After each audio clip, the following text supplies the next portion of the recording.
ৰাজ্য চৰকাৰৰ কৰ্মচাৰীসকলৰ বাবে জনাব বিচাৰিছোঁ পুনৰ তিনিটাকৈ গুৰুত্বপূৰ্ণ খবৰ। শেহতীয়াভাৱে চৰকাৰ ফালৰ পৰা ডাঙৰ ঘোষণা কৰা হৈছে, কঠোৰ নিৰ্দেশনা আহিছে, নিৰ্দেশনা প্ৰকাশ পাইছে, লগতে নতুন পৰ্টেল মুকলি হৈছে। সবিশেষ আপোনালোকক জনাব বিচাৰিছোঁ, ভিডিঅ'টো প্ৰথমৰ পৰা শেষলৈকে চাই থাকিব। জনাব বিচাৰিছোঁ প্ৰথমটো গুৰুত্বপূৰ্ণ খবৰ, ৰাজ্যিক কৰ্মচাৰীলৈ কঠোৰ নিৰ্দেশনা। কৰ্মচাৰীয়ে 1 মাৰ্চৰ পৰা 31 মে'লৈকে লাভ নকৰিব কোনো ধৰণৰ ছুটি। ৰাজ্যিক কৰ্মচাৰীয়ে 1 মাৰ্চ 2024ৰ পৰা 31 মে' 2024লৈকে কোনো ধৰণৰ ছুটি লাভ নকৰিব। এই সম্পৰ্কত আহিছে নিৰ্দেশনা যে আগন্তুক বিধানসভা নিৰ্বাচনৰ পৰিপ্ৰেক্ষিতত এই নিৰ্দেশনা।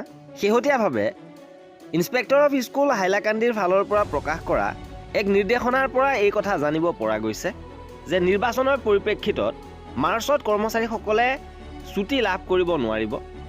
এইবাৰ জনাব বিচাৰিছোঁ কৰ্মচাৰীসকলৰ বাবে আন এটা গুৰুত্বপূৰ্ণ খবৰ, মুখ্যমন্ত্ৰীৰ কঠোৰ নিৰ্দেশনা।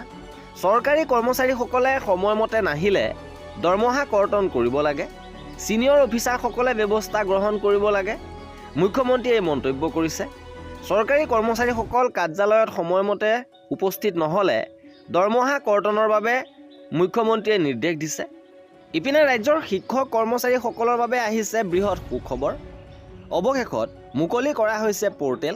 ৰাজ্যৰ বিদ্যালয়ৰ শিক্ষক শিক্ষয়িত্ৰীসকলৰ বদলীকৰণৰ আইনৰ সংশোধন কৰি বহিঃজিলাত কৰ্মৰত মহিলা শিক্ষকৰ বাবে 5 বছৰ আৰু পুৰুষ শিক্ষকৰ বাবে 7 বছৰ সেৱাৰ ন্যূনতম যোগ্যতা নিৰ্ধাৰণ কৰা হৈছে। এই সংশোধনী সন্নিৱিষ্ট কৰি শিক্ষক বদলি ব্যৱস্থাপনা ব্যৱস্থাৰ 2024ৰ সংস্কৰণটো সমগ্ৰ শিক্ষা কাৰ্যালয়ত মুকলি কৰা হৈছে। স্বচ্ছ আৰু প্ৰযুক্তিচালিত এই বদলীকৰণ প্ৰক্ৰিয়াৰ জৰিয়তে 2022 চনৰ পৰা 26 চনলৈ ৰাজ্যজুৰি 42,813 গৰাকী শিক্ষকৰ বদলি সম্পন্ন হৈছে। পুনৰ সংশোধনীত আইনী ব্যৱস্থাৰে বদলীকৰণৰ পৰ্টেলটো আজিৰে পৰা মুকলি কৰা হৈছে। আৰু এয়া আছিলে কৰ্মচাৰীসকলৰ বাবে আজিৰ 3টা গুৰুত্বপূৰ্ণ খবৰ। এনেধৰণৰ খা খবৰৰ বাবে আমাৰ চেনেলটো ছাবস্ক্ৰাইব কৰি ৰাখিব।